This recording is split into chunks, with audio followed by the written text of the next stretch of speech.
السلام علیکم ورحمۃ اللہ وبرکاتہ۔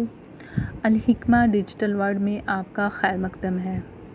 اگر ابھی تک آپ نے ہمارے چینل کو سبسکرائب نہیں کیا تو کائنڈلی اسے سبسکرائب کریں، کیونکہ ہمارا مقصد طب نبوی صلی اللہ علیہ وآلہ وسلم کو دنیا میں اجاگر کرنا ہے۔ بہت کم لوگ ہیں جو طب نبوی صلی اللہ علیہ وآلہ وسلم کے بارے میں جانتے ہیں، لیکن ہم چاہتے ہیں کہ یہ معلومات زیادہ سے زیادہ لوگوں تک پہنچے۔ گزشتہ چند صدیوں میں جہاں مسلمانوں کو ہر طرح سے پست کرنے کی اور دبانے کی کوشش کی گئی، وہاں ان سے بہت سی چیزیں چھین لی گئیں، جس میں ایک طب نبوی اور طب یونانی بھی ہے۔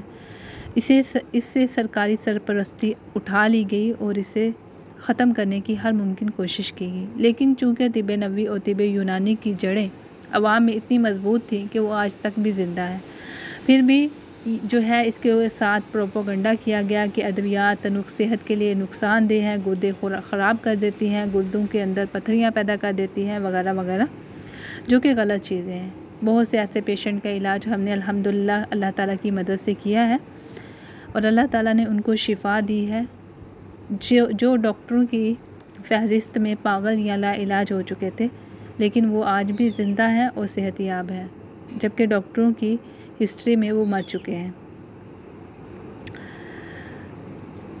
بس یہ بات تھی کہ مسلمانوں سے ان کا لباس چھین لیا گیا، ان کا اخلاق کی بلندی چھین لی گئی۔ آج ہمارے نوجوان کس طرز میں جی رہے ہیں، اور آج سے پہلے جو ہمارے نبی کریم صلی اللہ علیہ وآلہ وسلم کا دور تھا، جو مسلمان نوجوان تھے وہ کس طرز میں جیتے تھے اور کیسے رہتے تھے، کتنا جو ہے وہ آج کل فرق آ گیا ہے، اور کتنا متضاد رویہ اختیار کر لیا ہے لوگوں نے۔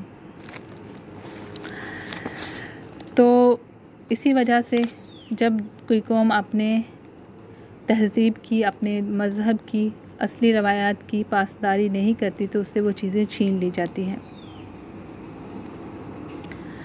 ہماری آج کی ویڈیو کا ٹاپک ہے فضہ چاندی۔ یہ بات ثابت ہے کہ رسول اللہ صلی اللہ علیہ وآلہ وسلم کی انگشتری چاندی کی تھی، یعنی انگوٹھی چاندی کی تھی، اور اس کا نگینہ بھی چاندی کا تھا۔ بخاری کتاب اللباس باب فض الخاتم الشمائل للترمذی۔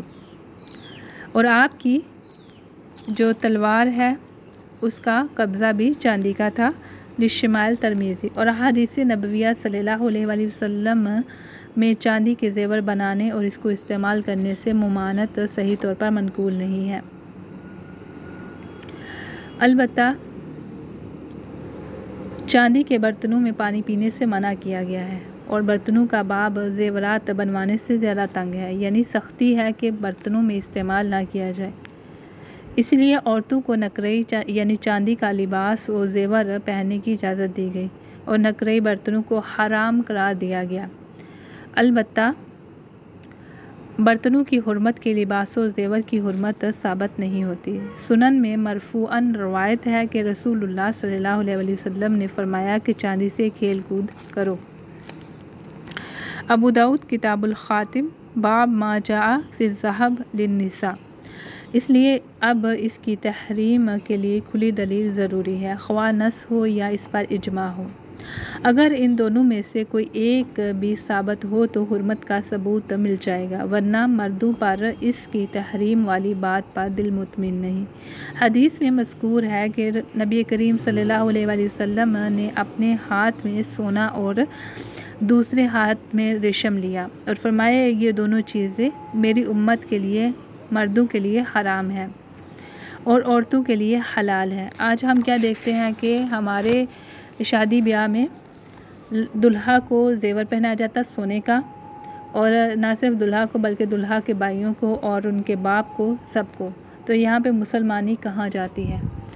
جب مسلمانوں پہ مصیبتیں آتی ہیں تو اسی چیز کی دہائی دے کے اللہ تعالیٰ سے دعا کی جاتی ہے کہ ہم مسلمان ہیں، اور جب اللہ تعالیٰ کا حکم نہیں مانا جاتا، آپ کسی بھی بادشاہ کسی بھی ملک میں چلے جائیں، وہاں جا کے آپ اس کے قانون کی مخالفت کریں اور آپ کو کوئی نقصان پہنچاتا ہے وہاں پہ، تو کیا وہ حکومت آپ کی مدد کرے گی؟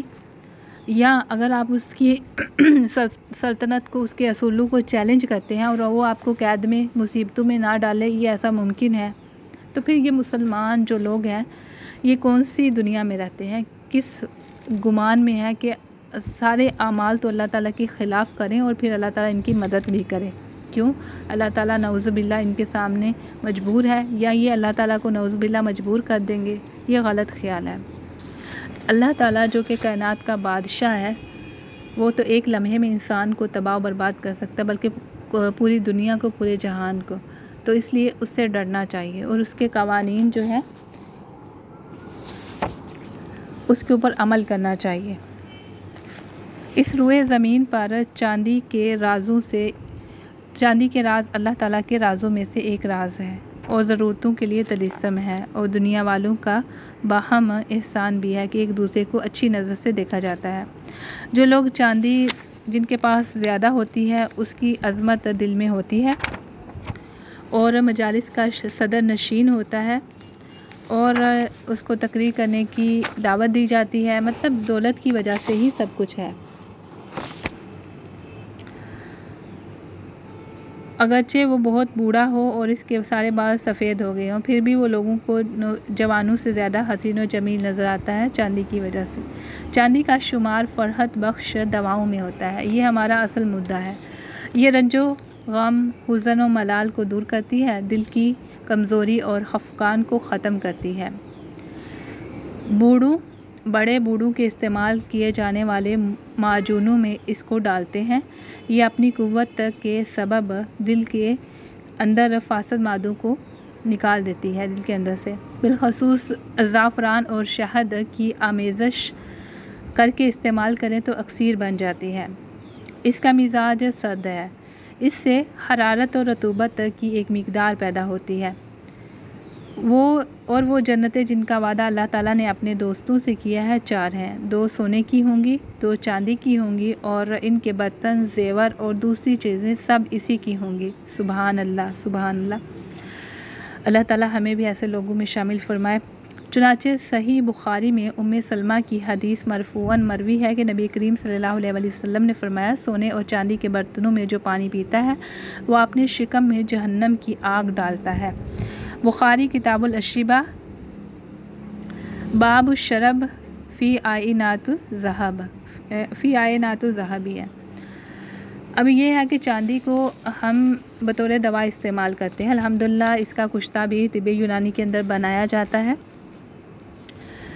اور یہ ہے کہ اس کو معجونوں میں بھی استعمال کرتے ہیں۔ چاندی کے ورق جو ہیں وہ دل کو تقویت دیتے ہیں۔ ایک بہت عمدہ نسخہ جو ہے، وہ نسخہ کہہ لیں، یہ ہم نسخہ جات تو نہیں بتاتے جس سے دوسرے لوگوں کو نقصان پہنچے، آپ یہ ایک سمجھ لیں کہ ایک غذا ہی ہے۔ 4 مربے لے لیں اور اس کے اوپر چاندی کے اوراق لگا کے، یا اس میں چاندی کے اوراق لگا کے اس کو کوٹ لیں، اور صبح نہار منہ 2 چمچ کھائیں، اس سے دل کو بہت تقویت پہنچتی ہے۔ اور چاندی کے زیور خواتین کے لیے بہت مفید ہے، اور چاندی کا کشتہ خواتین کے لیے مفید ہے، لیکن اس کو بنانے کی کوشش نہ کی جائے، صرف قابل حکمہ ہی بنا سکتے ہیں۔ اور یہ ہے کہ سونے کی نسبت چاندی زیادہ مفید ہے۔ اور خواتین جو ہیں اگر ان کو زیادہ مسئلہ ہے کیلشیم وغیرہ کی کمی کا، تو وہ کیا کر سکتی ہیں کہ وہ چاندی کے برتن میں پانی نہ پئیں تو چاندی کی انگوٹھی لے لیں، یا چاندی کی ایک اینٹ لے لیں تو اس کو پانی میں بھگو کر تو اس کا پانی نہار منہ پی سکتی ہیں۔ ایک دوسری مرفوع حدیث میں مذکور ہے کہ آپ صلی اللہ علیہ وسلم نے فرمایا، چاندی اور سونے کے برتنوں میں پانی نہ پیو اور نہ ان کی تھالیوں میں کھانا کھاؤ، اس لیے کہ یہ دنیا میں ان کافر لوگوں کے لیے ہے اور آخرت میں تو مسلمانوں کے لیے ہے۔ اگر دنیا میں اس کو استعمال کر لیں گے تو آخرت میں کیا بچے گا آپ کے لیے۔ اور اس کو مرفوع کیا ہے کہ اس کو روایت کیا ہے مرفوعاً بخاری کتاب الاطعمہ، باب الاکل فی انائی منفذ۔ بعض لوگوں کا خیال ہے، الحمدللہ ہمارے جو طب یونانی کے کورسز ہیں ان میں 2 کلاسز ابھی کنٹینیو ہیں، سال اول کی کلاس کا ابھی آغاز کیا گیا ہے، باقی کلاسز الحمدللہ جاری ہیں۔ کسی نے ایڈمیشن لینا ہو تو آن لائن ایڈمیشن کی سہولت موجود ہے، اور بالکل ویسے ہی پڑھایا جاتا ہے جیسے کالجز کے اندر پڑھایا جاتا ہے، بلکہ اس سے بھی زیادہ بہتر طریقے سے پڑھانے کی کوشش کی جاتی ہے۔ جو لوگ کہیں جا نہیں سکتے، مطلب کالجز میں ریگولر نہیں پڑھ سکتے، وہ گھر بیٹھ کے آن لائن بڑی آسانی کے ساتھ پڑھ سکتے ہیں، خصوصاً خواتین جو گھروں میں کام کاج کرتی ہیں، باہر نکلنا مشکل ہوتا ہے۔